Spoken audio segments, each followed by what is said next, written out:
It's your boy, Amreezy, and I'm back with another Premier League and Sorare review show. Plassars, as the kids are calling it. Plassars, as everybody on the street's calling me. Not a day goes by when I'm not walking down the street and I hear Plassars, Plassars. So everyone's talking about it, at least in my head. Welcome to Premier League and Sorare review show. If you've not seen this show before, I do this every Monday, live on YouTube. We go for about an hour, maybe under, maybe a bit over. We go for about an hour and I review the weekend's Premier League football because I am obsessed with football, huge football fan, huge football nerd. I review the weekend of Premier League football. I go through every single game. The scores are here. These are the weekend scores. And then if you're into fantasy football games, like Sorare, which is my favorite fantasy football game, I then go through each game. And as I'm going through the games, I'll mention what it means to Sorare, if there's any players of note, if there's anything exciting going on. We just take a look at the games. Usually a couple of people jump in the chat and we talk about it. And yeah, that's how it goes. If you're watching this video later, as in not live, but the delayed feed, welcome from the past. I hope the future's everything our Sorare and Premier League dreamed they could be. Do join us for one of these live one day where you can jump in the chat. Also, if Sorare users want me to look at their Premier League Sorare gallery, make any suggestions, I'm happy to do that. Obviously, it'll be like a first come, first serve kind of thing, you know. But let's stop messing around. Let's get to the weekend of Premier League football.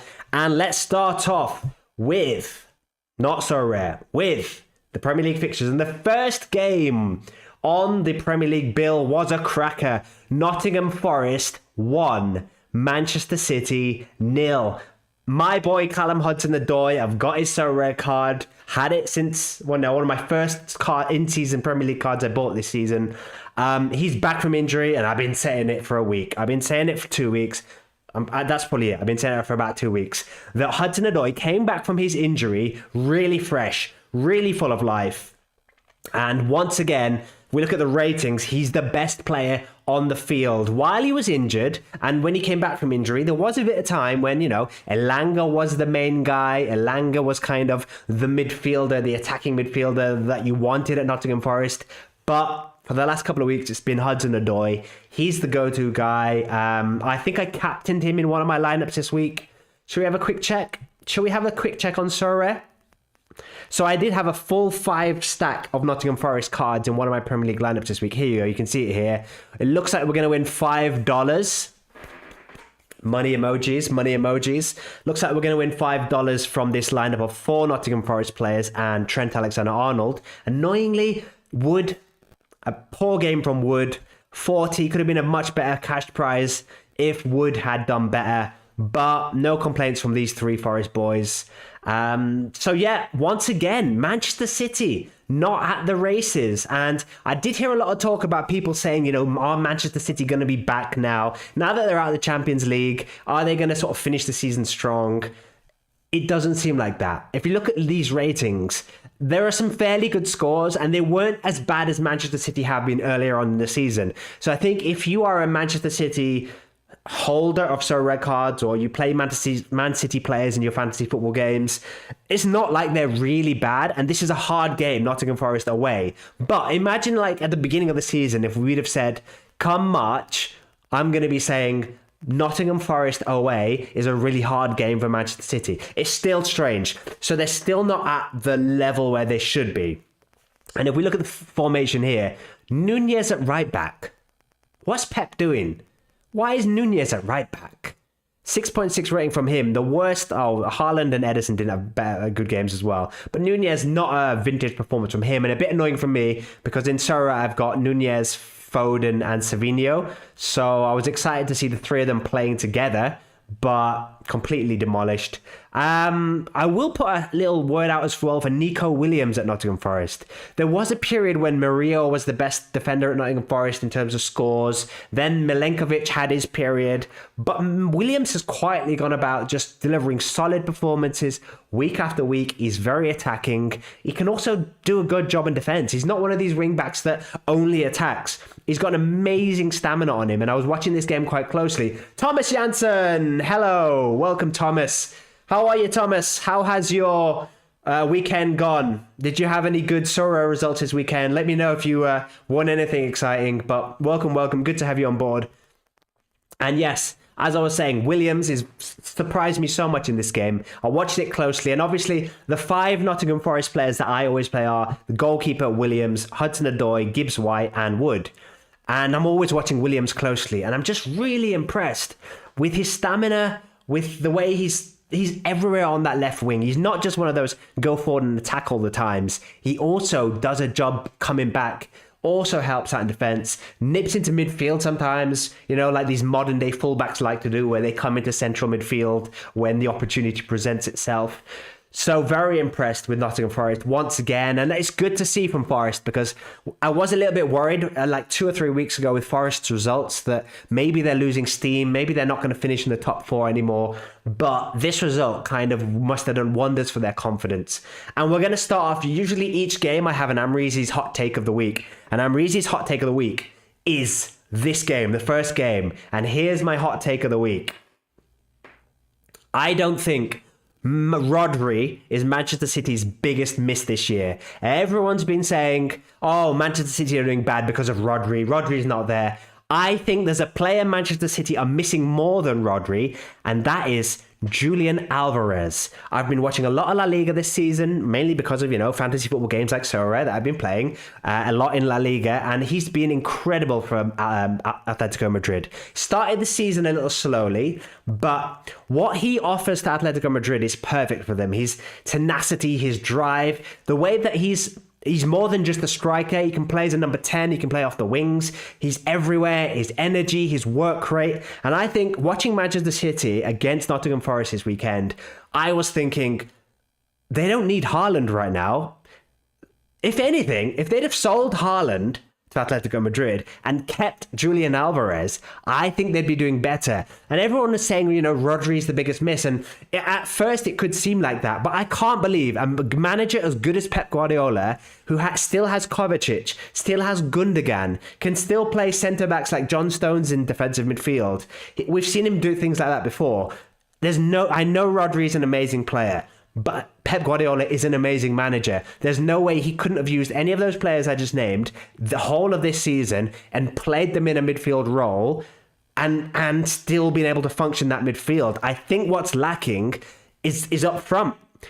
Because Alvarez last season when he was at Manchester City, he offered them something different. When they were struggling, he'd come off the bench and often score a goal or give Haaland an assist or just link up their midfield and the strikers really well.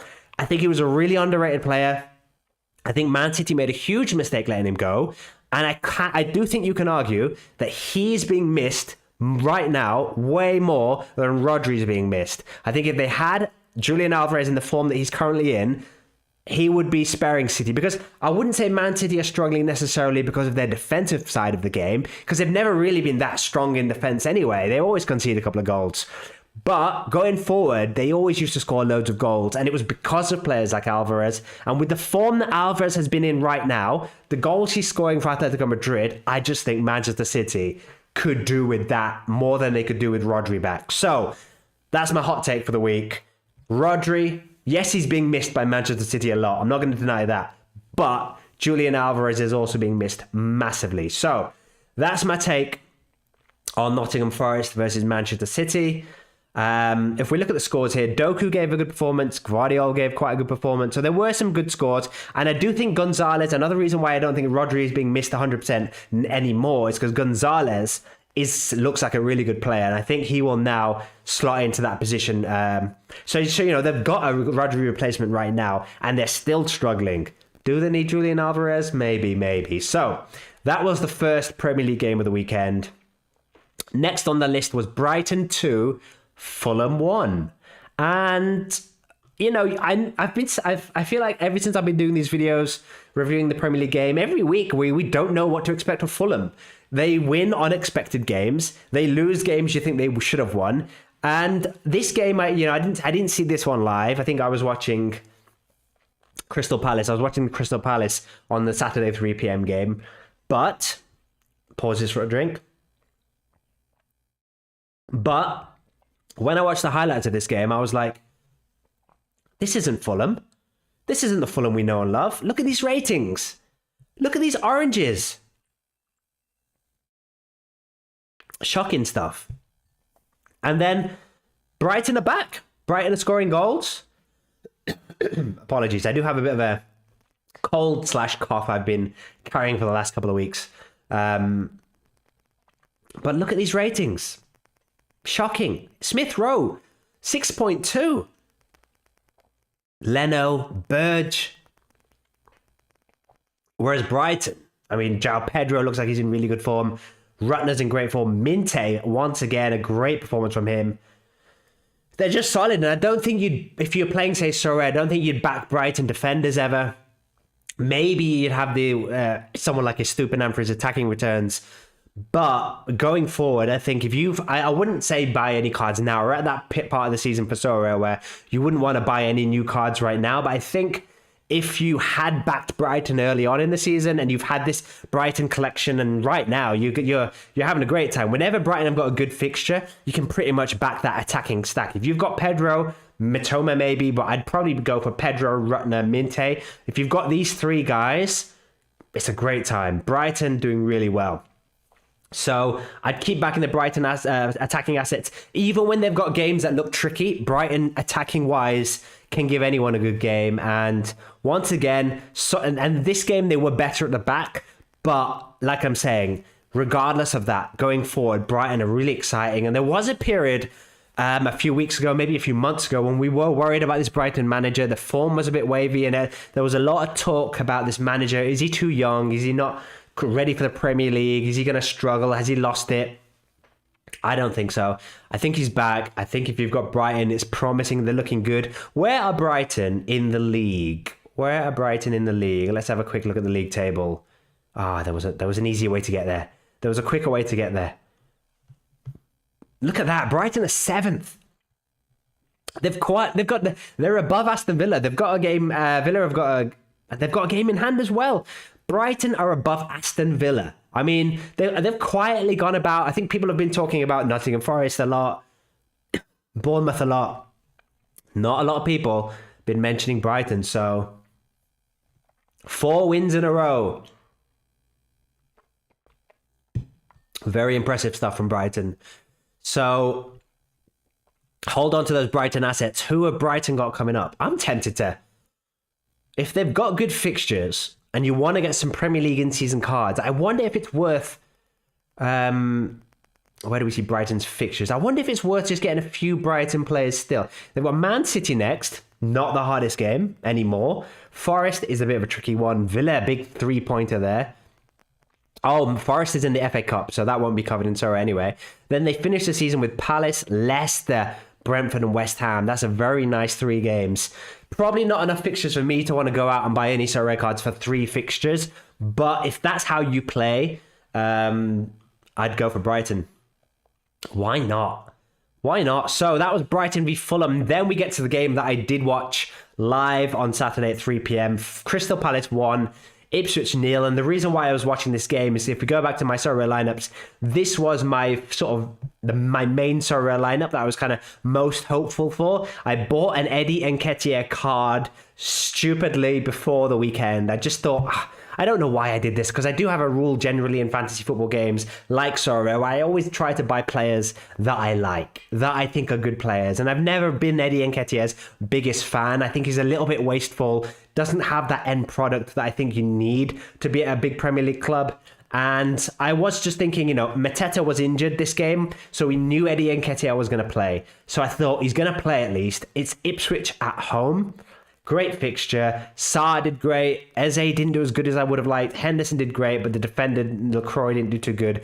So unfortunately, this Crystal Palace lineup didn't quite, I'm going to win 5 essence in the end, which is better than nothing. But I did kind of hope I'd get a big juicy cash prize from this Crystal Palace lineup. But that being said, I was really impressed by Crystal Palace. And the thing about Crystal Palace is every single player is playing really good. Every single player is playing a lot better than you might expect. And I don't necessarily mean in this game. I mean in like the last couple of weeks. Eze, Sarr, maybe not Nketiah, but Mateta, when Mateta's playing. Wharton has come back from injury, and he looks really good now. He missed Crystal Palace, maybe could have been doing even better this season if Adam Wharton hadn't have been injured for such a large part of the season. And when he came back from injury, I think he was a little bit rusty when he came back. It took him a few weeks to get going. But in the last game and this week's game, he looks incredible in that midfield. I don't know if Crystal Palace can hold on to him. That's how good he looks. He's got everything. He looks strong. He can tackle. His passing looks really incredible. He made some incredible passes over the top to Eddie Nketiah in this game that he really should have, that Nketiah should have scored at least one or two. Adam Wharton, I remember he made one pass with the outside of his boot. Glorious pass. Whenever a player is confident enough to make a long-range pass with the outside of their foot, that's an Amreezy special. That is one of Amreezy's favourite types of players. Players that do like that. Reminds me of Juan Sebastian Veron, who I know he didn't have the best Chelsea career, but I loved him dearly when he was at Chelsea. Adam Wharton, really impressive. I've got an Adam Wharton Sorare card. I didn't play him in that lineup I showed you just because Eze's kind of a midfielder card as well, and kind of outweighs Wharton in previous game weeks. But I was so impressed with Adam Wharton in this game that I think now, going forward, if you've got Crystal Palace players, you go for Mateta as your striker, and you don't go for two forwards. You might want to go for Eze and Wharton. That being said, Ismaila Sarr, man of the match performance from him, 8.4 rating. Oh, hang on, Henderson 9 rating. Best outfield player rating, Ismaila Sarr. He was incredible. His goal, that glorious chip. If only Eddie Nketiah had the kind of finishing quality that Sarr has, this could have been a bigger score. But unfortunately, Eddie Nketiah is just too wasteful. It reminds me of Dominic Calvert-Lewin in a way. It reminds me a little bit like Theo Walcott. One of those strikers where you're a bit like, they just need to be a bit more ruthless. They need to be more clinical. He gets in the right positions. He's got pace. There are promising sides to his game. I don't know if maybe he should play on the wing or if there's another way to get, but as the main focal point up front, Eddie Nketiah, I just hope Ismaila Sarr can keep scoring, and I hope Mateta comes back from injury really soon, because you can't be relying on Eddie Nketiah. So hopefully, there's a few combinations you could play with Crystal Palace. You could play Mateta, Eze, and Wharton. You could play Mateta, Eze, and Sarr. That's basically the three attacking players. I think it depends on the fixture. If you're expecting Crystal Palace to bombard an opponent and get a lot of chances on goal, you probably want to go for Sarr. If it's going to be a close game with lots of midfield battles, I'd go for Adam Wharton. But basically, I'm really impressed with Adam Wharton, and I really like him as a player. I hope he gets an England call-up when Thomas Tuchel names his England team, but let's see. Who knows what direction he's going to go. But yeah, Crystal Palace really solid at the back. Ever since they've switched to this formation, it just really works and complements the team nicely. And I think that might have been what was holding Crystal Palace back at the beginning of the season when they weren't quite gelling. I think it was a new manager, needed a bit more time, and they had new players like Sarr, for example. They needed to gel, but I think the team have gelled now. This formation's really working for them. The two wing-backs fit the system perfectly, Mitchell and Munoz. Even Ben Chilwell coming off the bench. I mean, that's some great depth for Crystal Palace. So, yeah, really impressed with Crystal Palace in this game. Ipswich, on the other hand, not really impressed with. And Ciso had a couple of chances, but I think 7.2 is quite a generous rating for him. Yeah, not really much to get excited about. I have a Liam Delap card that was thrown in one of my weaker Sorare lineups this week. But yeah, I wouldn't really get excited about Ipswich. If you've not jumped on the Crystal Palace bandwagon yet, could still be time. There still could be time. Who have Crystal Palace got? So Crystal Palace's fixtures are after the FA Cup. Look at this. Southampton away. A juicy fixture here for Crystal Palace. Brighton at home could be another good fixture there. And that's a big game, Palace-Brighton. A little bit of a kind of fierce game for the fans. That's a bit of a kind of one of those unofficial derby games. So that could go either way. Manchester City away, Newcastle away might be a bit tricky. And then Bournemouth at home to finish on. So Palace have got a nice little run to the end of the season. Some good fixtures here. Still in the FA Cup. If they beat Fulham, they could have a really good end of the season, Crystal Palace. So a good time to be a Crystal Palace fan. Right then, next up, Liverpool 3, Southampton 1. And this for a brief amount of time, for the shortest amount of time at halftime, we almost had a special game here. We almost had a special game. Mason! How are you, Mason? I'm good, thank you. Oops, Mason, you've broken the system. Mason, what have you done? You've broken the system, Mason. I was trying to get your message, though, appear on screen. There we go. Hi, Mason. I'm good, thank you. How are you, Mason? How's your Sorare weekend been? Did you win anything juicy? Did you win any good prizes? Let me know. But good to have you in the chat. Welcome, welcome, welcome. So Liverpool 3, Southampton 1 at half time. It looked special. It looked good. There was a brief moment of time at half time. We had 15 minutes of going, ooh, Southampton couldn't, could they? They couldn't, could they? I mean, maybe Liverpool are tired mentally as a squad after the PSG game. But second half, normal service was resumed. Nunez scored. Darwin Nunez. Can we have a little talk quickly about Darwin Nunez and who he is? Where did this Darwin Nunez come from? He's unrecognizable. He got that assist against PSG. Then the way he took his goal, the way the ball would fizzed across the box. Darwin Nunez six months ago misses that chance. He puts that chance over the bar. But Darwin Nunez this week, the way he just tweaked his foot and fired it into the net, it looked like an easy goal from afar. But when you see it in slow motion, especially for Darwin Nunez, that was a good game. Mason says, I'm a good, terrible weekend. The only notable thing is 40 essence. Oh, sorry to hear that, Mason. I've not had much of a better game week than you, to be honest. I won $5 and like 30 essence. So not that far of a weekend off you, Mason. Not a good weekend for me. I had about 4 red cards as well across all of my lineups. Stay tuned to Thursday's video where I'll show you all my lineups and how they did. But lots of red cards, lots of suspensions coming up. Not a good weekend. Thomas says Darwizzy. I love that name, Darwizzy. Darwizzy's going 3 against PSG. Thomas, are you a Liverpool fan? I think that could happen. I do think Liverpool are gonna beat PSG. A lot of people are saying they were impressed with how PSG played in the first leg and that they're going to turn up in the second leg. I just think at Anfield it's going to be a completely different game. I don't think Liverpool really attacked in the first leg. I think Liverpool were happy to draw that game or have a close game and hold on for the second leg and sort of play with the Anfield crowd. And Darwin, he's in crazy form, Darwin.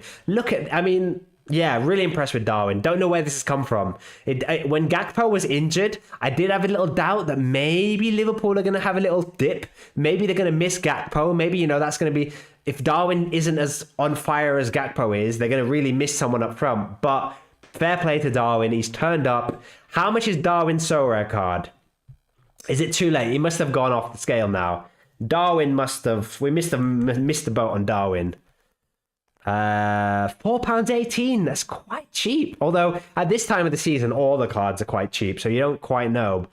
But I did expect him to be a bit more than that, considering his last 2 games, 61, 70. He's a guy on the up. I don't think Gakpo's getting back in that Liverpool team anytime soon. So, and also he's got Champions League utility. If Liverpool stay in the Champions League, you can play him in Champions League in-season competitions. So £4, that's not the worst price. Elsewhere, Salah scoring a couple of penalties. Normal service was resumed once Darwin scored. Diaz, good game from Diaz. Diaz looked quite lively. I think against PSG, Diaz was quite wasteful, but he made up for that against Southampton. Looked good again. They rested a few midfielders, didn't they? Do you think Uros Durifikiewicz can carry this crazy form? You never know, Mason. You never know. You never know. I don't think there's any reason why not. It's one of those cases where if you're thinking of, say, if you're meaning in terms of like, should you invest in him in Sorare and that kind of reason, it's one of those cases where I always think if I buy him, he's going to stop doing well. As soon as I buy him, his scores are going to drop. So it's really hard, like in terms of a Sorare point of view. Like I wouldn't go out and get one right now, just because he's at the top. The only way is down in a way. But yes, I do think anyone can carry. Whenever people are in crazy form, I always think it can continue a few weeks, especially if you don't buy their card. But let's see. What do you think, Mason? What's your gut saying? In defense, Simicast played instead of Robertson. Did Robertson come on? Yeah, Robertson came on 46 minutes. So Robertson got a rest ahead of PSG. So that PSG game is going to be really exciting. In terms of Southampton, they did get a goal. It did look a little bit exciting, but not really much to get excited about. If Southampton get relegated, I was watching the highlights of this game and I was thinking, if Southampton get relegated, it's one of those teams where you look at them and you're like, they're all going to stay in the Championship. Maybe Dibbling gets a move. Maybe Harwood Bellis gets a move. But also I could quite easily see Dibbling and Harwood Bellis staying with Southampton for another year. They sack the manager, get a better manager in, and then get promoted again. Ramsdale, maybe could get a move. But what a drop from form Ramsdale has had. I mean, Ramsdale was... a year ago, maybe 2 years ago, he must have been thinking, I'm going to be Arsenal's number one goalkeeper. I might get a Premier League medal, a Champions League regular games. I might get an England call-up. I might become England's number one goalkeeper soon. Now, he looks like he has no confidence, doesn't look like a solid goalkeeper. He's going to get relegated with Southampton. And, what Premier League club is now going to want Aaron Ramsdale? I can't think of many. Although, as a Chelsea fan, I'd have Aaron Ramsdale over our goalkeepers. However, I don't think many other teams are going to want him. So he might be in the Championship next season, which is such a big drop. Such a drop from form for Aaron Ramsdale. But yeah, 6.9 rating from him in this game. I've got an Aaron Ramsdale Sorare card as well. So I'm always annoyed when he doesn't... I don't think he's ever given me a good score. Ramsdale. What's Ramsdale? Because sometimes with relegation goalkeepers, you're like, yeah, they're never going to keep a clean sheet, but they could give me a good score now and again if they make lots of saves. But look at his scores, 24, 22. He doesn't even give you good scores. Okay, one here against Fulham is 71 and 81. So many bad scores. He's not even one of those goalkeepers where you can kind of go, oh, he'll never keep a clean sheet, but he'll be involved a lot. He'll make a lot of saves. So, yeah, I mean, I hope Ramsdale maybe does stay with Southampton because as a Sorare card holder, there we go. As a Ramsdale Sorare card holder, if he's in the Championship next season with Southampton, he might become a better card holder as a classic contender. Not contender, will it be challenger? Challenger classic goalkeeper. He might actually be really good in the Championship. So I hope he does stay with Southampton when they go down. And I don't think it's an if anymore. Mason says, thinks he looks the part in this Atlas team at the minute. Yeah, he does, Mason. He does. And I watch a lot of Atlas because I've got an Atlas stack of... I've got Eric Aguirre, I've got the striker, I've got Doria, the defender, and I've got Marquez, the midfielder. So I've been umming and ahhing about him a lot because I've got a little bit of an Atlas collection. But I just think, like I said earlier, I just know when I buy him, that's when he's going to stop playing well. And it's always really hard to predict Liga MX form. Players just drop off from nowhere. Who knows, Mason? I hope he goes well because I do have a soft spot for Atlas. And he's been on my watch list. I'm monitoring his price and sort of seeing if I see his price maybe dip, then I'll go. But we're also at the point of the season now where if Atlas, I think there's about 6 games left in the Mexican season, the normal season. And if Atlas don't make the playoffs, then he'll have no games for ages. That's also what's putting me off. So I might buy him for next year as a classic card. I'm still weighing it up.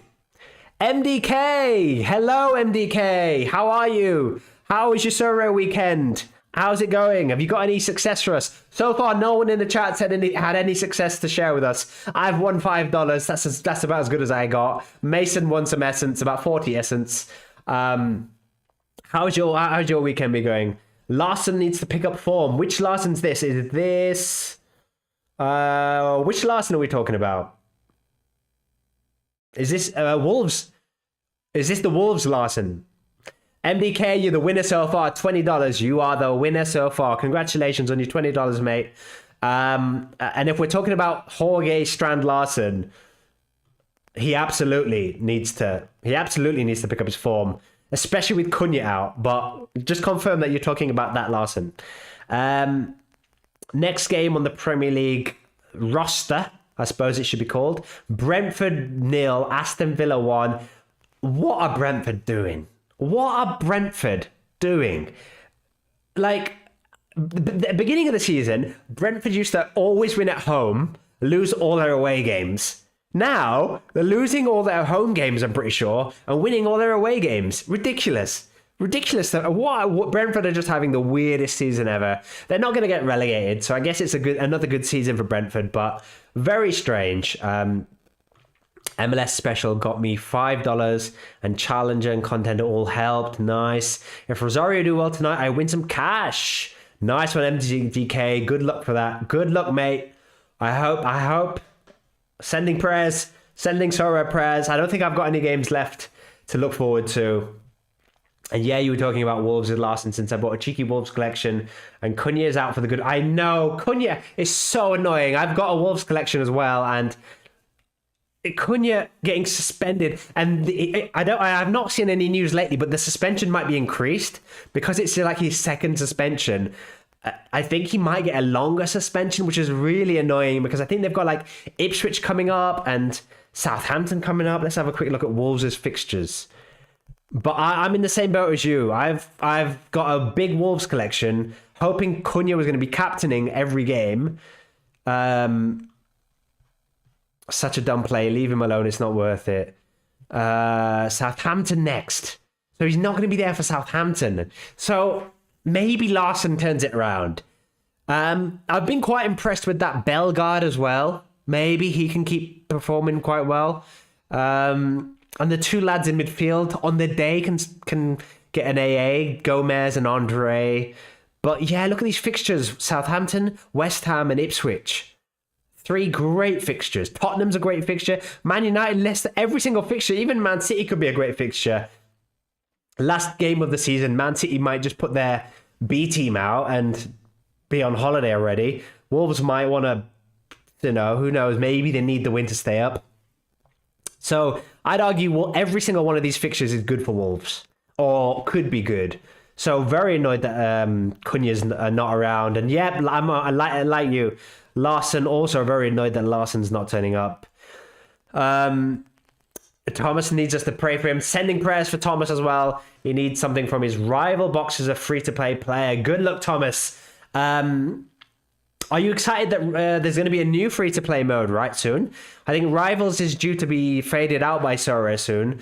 And I have heard that this new game is going to be quite exciting where you have cards, I think, common cards, and you can trade them each week and trade your common cards and build a mini free gallery and play with those. So I'm very excited to see what Sorare do after Rivals. So let's see what that happens. But yeah, sending prayers to you, Thomas.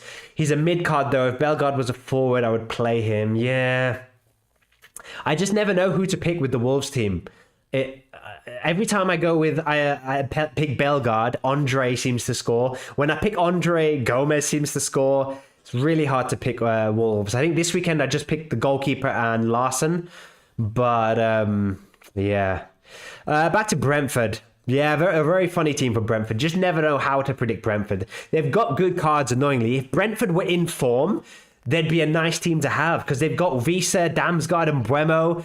They've got good attacking cards. They've got okay defenders. Flecken is not the best goalkeeper, but can keep a clean sheet now and again. It's just that they never put 3 wins together. They never put 3 good games together. Every time I think maybe Brentford are going to go on a good run, they seem to just lose a game you expect them to do better in. And it's not that Aston Villa was a game you expected Brentford to win. It's just the performance, the way that they just look so lifeless, and they're at home as well. The beginning of the season, they were so good at home. What happened? What happened with the switch?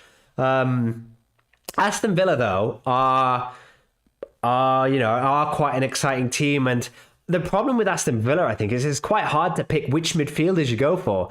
You've got Watkins as the forward, but I've seen some people. Asensio looked like a good pick a while ago when he was scoring 3 games in a row. Asensio looked like he might be a good card. But then I've been distracted by a message. Have a Damsgaard and Bremo attacking sack. So hard to predict when they link up well. I feel your pain, yeah. On their day, they're both great players. They both can do great AA, but who knows? But I need a good player to cash in to play pro. I can make some good profit off Mortis Jens. He's playing well for Mainz in the Bundesliga. He's worth 6 times more than what I paid for him. Thomas, interesting. I'd like to see your gallery one day, Thomas. It'd be interesting. Stick around, Thomas. Stick around. I'd like to see that gallery. But good luck with that. Good luck. How are Mainz doing in Bundesliga? At the beginning of the season, I bought a Mainz striker. I can't remember. Saib, Armindo Saib. I bought him at the beginning of the season because he's like a former Bayern Munich wonder kid. And I thought maybe he's going to have a good season with Mainz, but it's not really worked out for him. That's about as far as my Mainz keeping an eye on their scores went. When he kind of dropped out of the first team, I think I lost track of Mainz. I got a Mainz collection and he served me well. Mainz are top 4. Boom. Very nice. In terms of Sorare, I only really play Premier League and La Liga. They're my European leagues anyway. But yeah, I like keeping an eye on all of the leagues. So yeah, go Mainz. Go Mainz. In terms of Villa, like I was saying, Asensio looked like an interesting option. Rashford, it seemed maybe a glimmer. Rashford could maybe be the guy, but looks like it's the old guys. Watkins, Rodgers, Ramsey maybe. Bailey's been starting every game, although he got subbed off at half-time in this game and didn't play that well in the first half, so maybe Bailey's not the one. I'd probably stick with the trusted Rodgers, Tielemans, Watkins. I don't know how Disasi. I didn't recognize this Disasi. From these highlights I saw, I was like, who's this Disasi? This is not the same Disasi that was stinking out Chelsea's defense every week. They have a great team for SO5 scoring. Get lots of possession and the striker bangs in goals. I might take a closer look at Mainz. Not for this year, maybe next year. Next year I'm thinking of entering another league, like a Bundesliga team. So let's see who they sign in the summer. But I do like the idea of because in France I've got a Monaco collection. So I'd like the idea of doing that in Bundesliga next year. Thomas was first in the warm-up 2 weeks ago, just dropped to 22nd because Freiburg Augsburg ended 0-0. And some people picked their goalies, who scored 60, 70 to 80. Oh, Thomas. Tough stuff, but that's what Sorare do to you. That's what Sorare do to you. Still, 20 seconds, not too bad, I guess. But when you were first, yeah, that's tough to take. So Brentford Villa done. The last game on Saturday was Wolves Everton, and we've talked a little bit about Wolves already. I played them. I've got basically a full stack of Everton cards in Classic. I played 5 Everton cards in my where did I play them? I played here we go. I played 4 Everton cards, not 5, in a cap 250.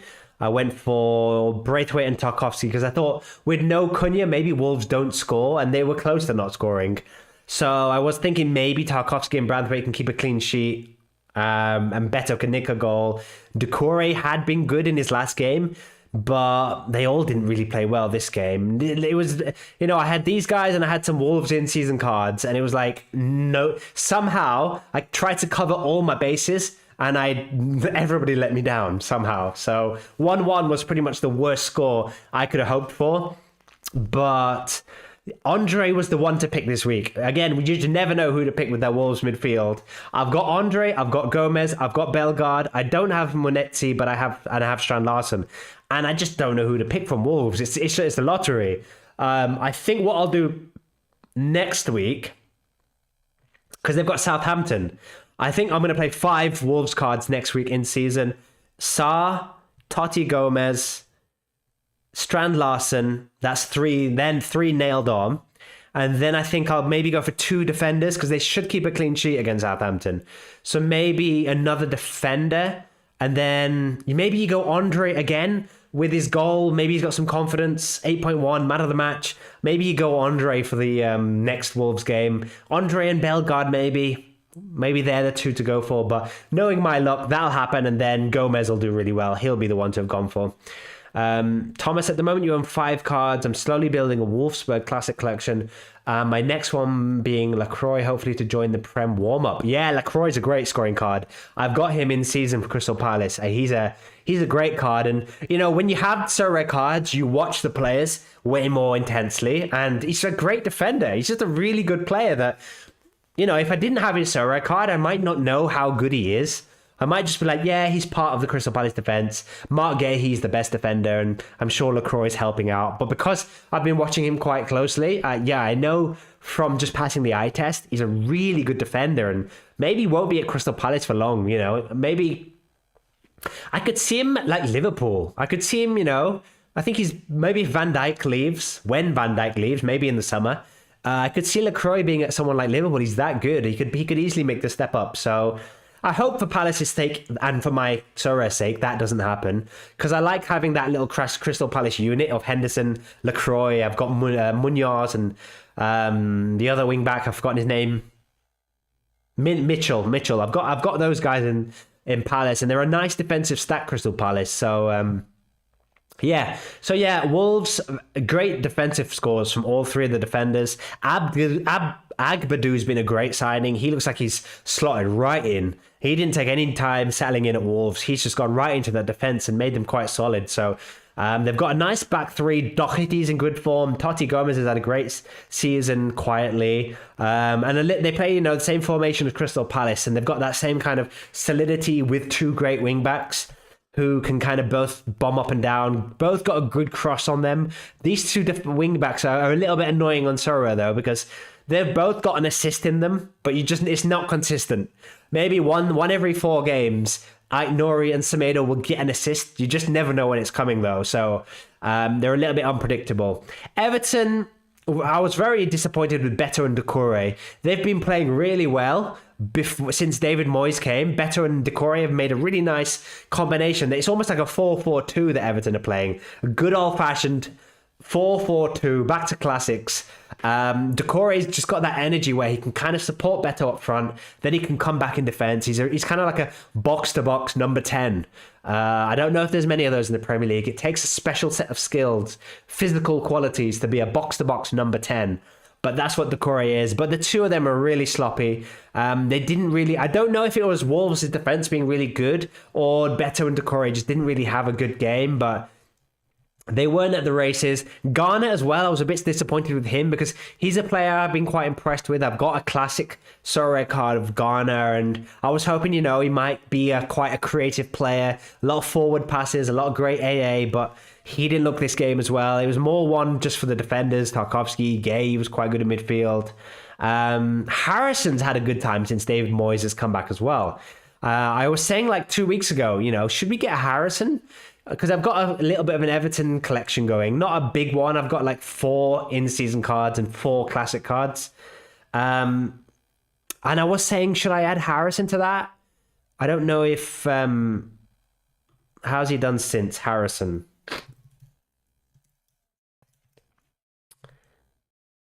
He's got a really good cross on him. Nah, I mean, his scores haven't been that great. He did score against Wolves. But previous games, you know, haven't been great score-wise. And before David Moyes, he wasn't really doing much. He's got the occasional good score in him, but he's not consistent enough. So that's why I didn't go for Harrison. But yeah, it's annoying that I was debating it 2 weeks ago and now he scored. But yeah, probably not going there. Have had a Necaxa stack since the beginning of the season. They've really outperformed my expectations. Me too. Not since the beginning of the season. I've got a Necaxa classic stack from 2 years ago. And I bought a Necaxa mini stack kind of when they were like starting the season well. But they've got a really good 3. The 3 guys of Cambindo, Placido, and Plavicino and Paradella. Those 3 guys, really good cards. And on their day, really good card. And they were a bit annoying against Tigres. How did they do this weekend? Sorry to go off Premier League topic, but I've forgotten how Necaxa did this weekend. I think they let me down, right? Because I've got oh yes, of course they lost 5-2. Yes, I didn't watch this game, but I saw the score at halftime. They were winning 2-1 at halftime, and I was like, oh great. 2-1 at halftime, nice, away from home. And then I checked the score at full time and it was like 5-2, unbelievable. So yeah, really annoying score this weekend from Necaxa. And they lost the previous game to Tigres 2-1. But hopefully they can get back to winning ways. Because I've got a Necaxa stack as well. So let's hope they can get back to winning ways, eh? So that is Wolves Everton done. Then we go to Sunday's games where my Chelsea boys, yes, they won, all right? Yes, they won, but it didn't feel like a win. Watching this game didn't feel like a win, and I had a full Chelsea get a stack in Premier League Classic this weekend. Where are we? I had a full Chelsea stack in my Classic Division 1, which got relegated. No, I think I got relegated. No, I didn't get relegated, but Jorgensen had been the number one goalkeeper for Chelsea, and then he's been dropped again. So now Sanchez is the number one goalkeeper. So that kind of ruined this score because of DMP. Cole Palmer looks worrying. I've never seen Cole Palmer play like this. You can tell by how he's playing. He's running around the field, really trying to score, and he's really missing not having a striker to play with. He's really missing Nicholas Jackson. I wouldn't have thought that at the beginning of the season that Cole Palmer will need Nicholas Jackson this year, but Neto, Nkunku, Sancho, nobody was really staying up front. Neto was kind of drifting out here. Nkunku was taking turns. Sancho was drifting here. Neto was drifting out here. Enzo Fernandez was going here. Palmer was playing up front a little bit on his own. That doesn't work for Cole Palmer. What we've learned from these last few weeks, Cole Palmer needs a proper striker to play with. And Chelsea have to sign a better striker this summer. I like Jackson. I think he's got a good work rate. He's not the complete product yet. But Cole Palmer's really suffering with not having a proper striker to play with. You can tell that he's lacking confidence. He missed the penalty, never misses penalties, but the confidence he's in right now, missing that penalty just showed how he's been playing lately. So really worrying about Cole Palmer. Hopefully he can turn that form around. The problem is though, Chelsea just played Southampton and Leicester. That was the chance for them to kind of get back into momentum, get Cole Palmer scoring again. And now the fixtures are going to get more difficult. They were the two easy fixtures. And if Chelsea just about beat Leicester, I am scared about what's going to happen. I don't know if Chelsea are going to finish in the top 5. I don't think they're going to get Champions League football. Obviously, as a Chelsea fan, I really hope they do. But I'm scared. I don't think it's going to happen. MDK almost bought a Palmer. Luckily held off. Yeah. Big time. I can see why. If I didn't have a Palmer card already, I would have been tempted to, especially with the fixtures and the price has come down. But yeah, luckily you held off. You never know. Maybe he scores one of these games soon, and then it could be the case of like one of those times where sometimes you see strikers and attacking players where they get one goal and the floodgates open. Hopefully, for my sake, that's what happens. And he just needs one goal. Just needs a goal and then to get his confidence back. But it's not there at the moment. Nkunku looks like he needs to leave. Nkunku does not look like he can find a place at Chelsea. When he played up front, he didn't look good. When he played on the wing, doesn't look great. I fear Nkunku needs to play as the number 10. And there's no way he's going to replace Palmer. So I think Nkunku's days are numbered. Sancho was better, but not as good as Chelsea need him to be.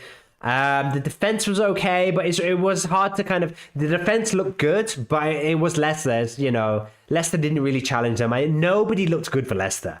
I'll say this, nobody looked good for Leicester. A little bit like Southampton, a little bit like Ipswich. Just look doomed. And I mean, it's good as a Wolves collection owner, it's quite good that they'll probably stay up just because they're not as bad as these 3 teams in the bottom of the table. But yeah, I mean, Leicester a little bit like Southampton, as I was saying earlier. If Leicester get relegated, who are the Premier League teams going to want to buy off them?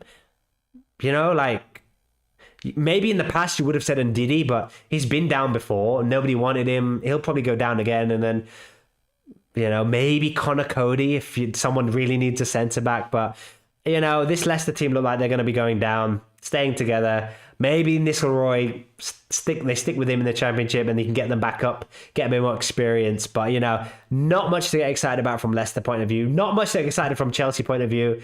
Even though they won, it wasn't one of those wins where it's that exciting. Betis are playing top-notch now. Johnny Cardos, what a player. Oh, I'm so annoyed because I looked at him a while ago. When I entered La Liga in season a few months ago, I went for like Barcelona and Deportivo Alaves. And Betis were one of those teams where I did debate and I didn't go for them. And now I'm like, it's too late now. But I do like Betis. Maybe next year. Maybe Betis will be my season. Because I think I'm going to alternate all my teams. So next year I'm going to want a different Spanish teams to the one I went for this year. So Betis might be one. Mason's saying that El Canus is a great player for Leicester. He could be one that leaves. He could be one that leaves them. He could be one that maybe the scouts are looking at. Maybe someone can get him at a discount price. Yeah, you're right. He's good. It's just hard to tell with the good players at teams that are playing as badly as Leicester, Southampton, Ipswich. It's really hard to tell because I think Liam Delap is really good. I think he could play for a top Premier League team, but he doesn't look good at the moment in the Ipswich team. The same way El Canus. I know he's a good player, but he didn't look good against Chelsea. He hasn't looked good because he's not playing with good players. He's not playing with a team in confidence. So maybe if he stays at Leicester, he'll look really good in the Championship and build his confidence. Who knows? But yeah, you're right. He was good, and he was good. There was a lot of hype before he came to Leicester. So maybe he's one to look out for. But yeah, I don't want to stay on Chelsea too long. I could lament Chelsea's lack of form all video for another hour.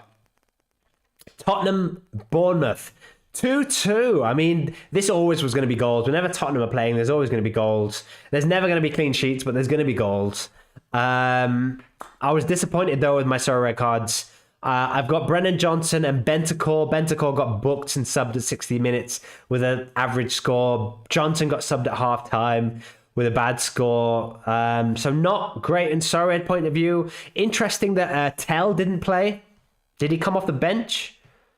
He didn't even come off the bench. What do we think of Matthias Tell? Didn't come off the bench. Hasn't scored yet. Solanke's now back, which might make it hard for Tell to get any first team football. Is he on loan? Because if he's on loan, he might just not play anymore and go back to Bayern. Yeah, strange. Tottenham, very strange season from Tottenham. Leicester did turn into prime Barca in the 10 minutes. Yeah, I mean, I'm shocked. I am shocked Chelsea kept a clean sheet. I was just waiting for them to score. I was just going like, here we go. Chelsea were playing like a team, Chelsea were playing like Liverpool against PSG in the Champions League first leg. All players behind the ball, desperately defending at home, a 1-0 lead against Leicester. It was just, if Chelsea were like that against Leicester, I'm not looking forward to the next couple of fixtures for Chelsea. I've not got any Chelsea in-season cards. I've got a load of Chelsea Classic cards. And I'm glad that I held off in-season cards because I don't think there's been a week where I've gone, I wish I had an in-season score this week. I've got teams like Forest, Palace, Wolves who usually have done better. So, so Tottenham, I've got 2 Tottenham cards. I might try and sell them, to be honest, because I don't see me wanting them much longer. I don't think I'm going to want them for the remainder of the season. I think Son looks lively. Madison, maybe, or when he comes off the bench. Madison not starting most games is very strange. I don't understand why. He came off the bench in 60 minutes this game. Son came off the bench. I think Tottenham probably sensibly should just concentrate in Europe. Should just try and win the Europa League, really. Put all the eggs in one basket. Especially as Ange, remember, says he always wins a trophy in his second season. So I think the only chance he's got left is the Europa League. So Spurs might as well just go for that now. And, I think that's probably their only chance of finishing the European football for next season as well. So let's see what happens. But yeah, I wouldn't really go near Spurs players if you haven't got any Spurs cards. Bournemouth, it's great to see Evan Nielsen back. I've got an Evan Nielsen card. So that was great to see. I'd like a Clivert card, but he's still too expensive. I missed the boat. I saw Clivert at the beginning of the season when I have a mini Bournemouth stack, and I was like, should I buy a Clivert? Nah. I'll buy a Lewis Cook. I bought a Lewis Cook instead. I was like, I'll buy Evan Nielsen and Lewis Cook. That'll be my forward and midfielder from Bournemouth. Should have bought a Clivert. Semenyo's had a bit of a drop off form. Semenyo's form lately has not been great. Does this app let you see form? Semenyo's form. Look at this. 6.4. A good game against Wolves, but that might be because Wolves weren't great. 6.5. 5.9. So the last 4 games haven't been that convincing from Semenyo. So a little bit of a concern there. If you've got Semenyo. I don't have a Semenyo. So I'm quite glad I resisted him, because there was a time when Semenyo was delivering really good scores every week, and I was like, I need a Semenyo. I didn't go for him. I'm quite glad I didn't, to be honest. Clivert's been amazing this year.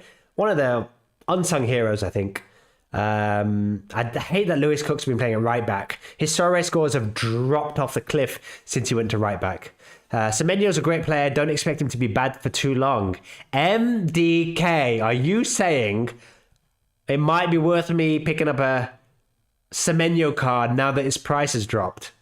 Now that people are selling him, now there's a bit of a panic sale. I've written him in caps lock because I'm so excited.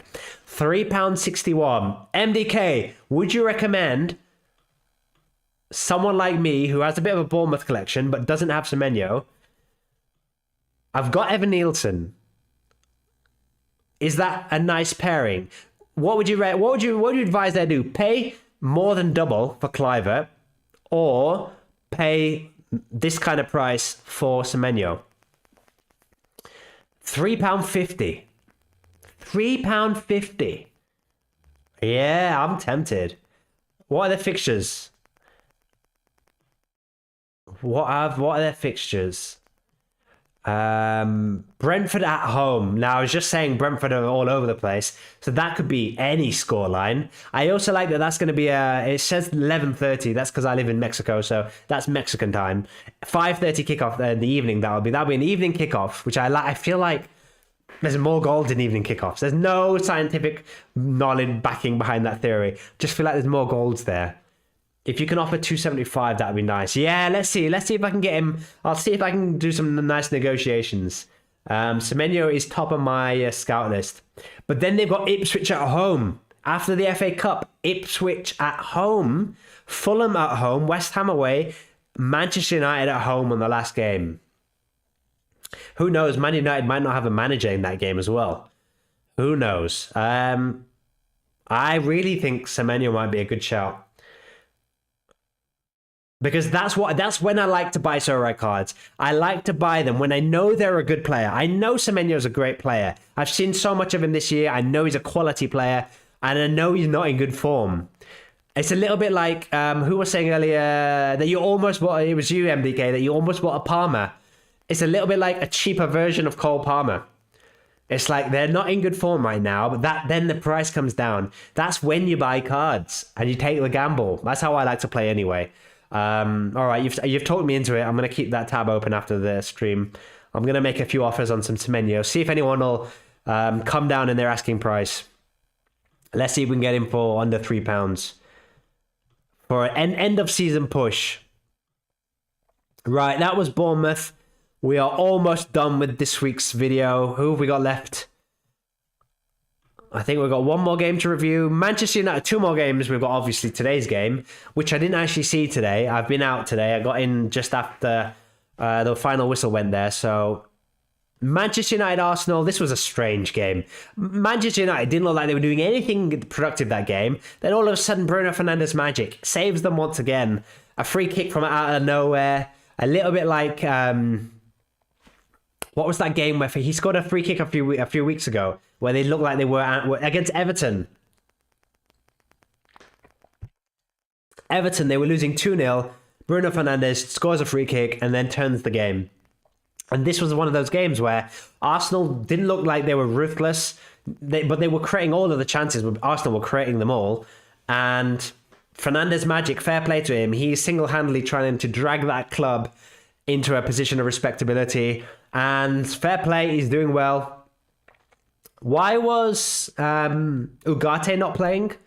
Was he on the bench? Where's Ugarte? Is he injured?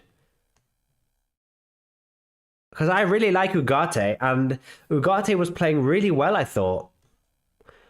Who knows? All right. Because I would have played Ugarte here instead of Casemiro, but who knows? Ericsson, what's Ericsson doing there? Terrible. Ericsson didn't look good. Xerxes didn't go. Once again, Xerxes, every time he scores, you think, oh, is this the time when he finally establishes himself as a Manchester United player? Ugarte was out for personal reasons. Thanks for clearing it up. That makes sense. Yeah. Because he should be in that first team. He's quality. But yeah, Xerxes just can't seem to put two good games together. Defensively, not much to get excited about here. Arsenal, did great performance to Declan Rice. He was quality. If you're building a Bundesliga collection, don't go for BFB by Leipzig, Bayern. Yeah, I would never go for the big boys. I would never go for those guys. Between 12 and 13, there's only 11 points difference, so it's hard to pick a team for next year. I think what I'll do, Thomas, and I'll be making lots of Sorare videos in the summer, so we can talk about this more in the summer. But I think a lot of it will depend on who signs which teams, how the transfer business goes, and who gets a good manager, who signs a decent looking player. But I definitely want a Bundesliga team that isn't one of those teams you mentioned. I don't like to play like that. I don't like to play like that in the Premier League as well. I'll never buy Liverpool, Man City, Arsenal. I'll always try and get teams like Crystal Palace, Bournemouth, Nottingham Forest. So I'll do the same with Bundesliga as well. So yeah, let's see who does the best transfer business in the summer and try and find this year's minds. In my opinion, Augsburg and Stuttgart look like they'll perform good next year. Ooh, okay, Thomas. Good tips. Good tips. We might have to do a Euro stream. We might have to do... No worries, MDK. I'm about to wrap it up as well. I've just got one more game to review. But thanks for popping in, MDK. I'd love to see you next week. Stay tuned for Thursday's videos. Thomas, Augsburg's backline is super solid. They just need a real number 9 to score the goals. So that's one of those cases where a lot depends on the transfer business this summer. If Augsburg get a good striker in, that's your Bundesliga team for next year, right? Let's stay tuned. I might need to do like a Euro transfer set of live streams so that we can talk about this in the summer. So yeah, let's do that. So let's finish off this week's with the last game, which was today's game, West Ham v Newcastle, and this is the only game that I've not seen. So we're looking at ratings purely for this one. I'm annoyed because I put a full West Ham stack out in Classic in Sorare. I had Areola, Kilman, Ward-Prowse, Souček, and Bowen. And looking at the scores, bad. So that's not going to be a good score to look at. So West Ham's good form. Hopefully it was a case of Newcastle were just really good. Because I've not seen the game, I can't properly say. But I'm guessing Newcastle have picked up their form after a little dip a few weeks ago. And even though they know they've got a few injuries, no Lewis Hall, no Gordon, even though they've got a few injuries, it looks like the defense had a great game. It looks like Tonali, Guimaraes, and Joelinton were running the midfield. Isaac, 6.4 rating and a subbed off at 80 minutes is a bit strange. Isaac's price has come down as well. He's a little bit like one of those cards, if you want an end of season little punt, Isaac's come down in price as well. He could be one. He's out of form, which means his price has come down. That could turn any game that could turn, like Cole Palmer, like Semenyo. One of them is going to do well. Palmer, Semenyo, Isaac. One of them is going to turn their form around. Maybe next week. Let's stay tuned. Next week, I'll remember this. Next week, let's see, out of Semenyo, Palmer, and Semenyo, Palmer, and Isaac, let's see who's the one to surprise us and turn their form. Murphy, I do have a Murphy card somewhere, so I'll go back and see how he did well. 7.4, hopefully he put some good AA scores together. But it looks like Newcastle are back. If they've got good fixtures and you've got Newcastle cards, Thomas did watch the game, so we've got inside knowledge here. I watched the game. West Ham controlled the game, really, and the ref was awful. Okay, that's good. That's good for me because I've got a lot of West Ham cards, so it's good to hear because West Ham had been in a good run. So I was really hoping that it wasn't a case of that they're now gonna the good form is running out. So hopefully they can keep the good form going. And if it was a case that the ref was really bad, then that's good encouragement, because they've got great players. Bowen, Ward-Prowse, Souček, some solid defenders. Wan-Bissaka's having a great sort of second half of the season. He's looking really good. Areola's kind of established himself as the goalkeeper as well. There was a horrible period where Fabianski and Areola were rotating in goal, and that was a bit strange, but it seems like Areola's the main goalkeeper now. So yeah, it seems like that's good news to hear. Thanks for letting me know, Thomas. I was going to check the highlights after this stream as well, but you know, that's put me in a good mood for my West Ham collection. That's me, folks. That's me for today's stream. Thanks, Thomas. Thanks, MDK. Thanks, Mason, earlier in the stream. Thanks, anyone else who's joined in the chat.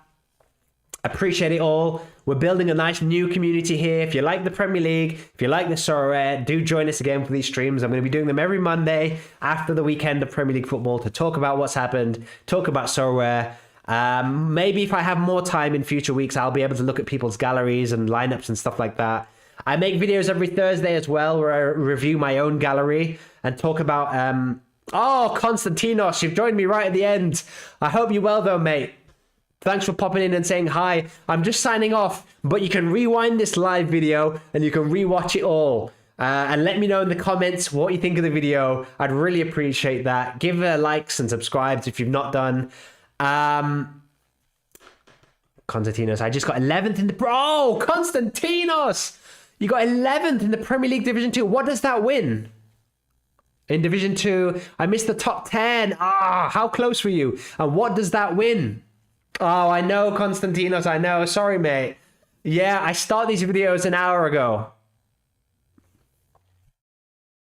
But you can rewind and watch the video, Konstantinos, and you can join me live on next week's video. 1 hour, but you need to join in 1 hour before. 1 hour before right now. That's when I start. Usually after the last Premier League game, I wait 5 minutes and then I start my stream. So around about 10 p.m. UK time, I think it is. 20 euros. That's not bad. That's not bad. I'm guessing top 10 though would have been a little bit more. But it's better than nothing, Konstantinos. Better than nothing. What do you think it needs to take for Sorare to take over the fantasy world? Do you know what, Thomas? I don't know if it necessarily will take over the fantasy world.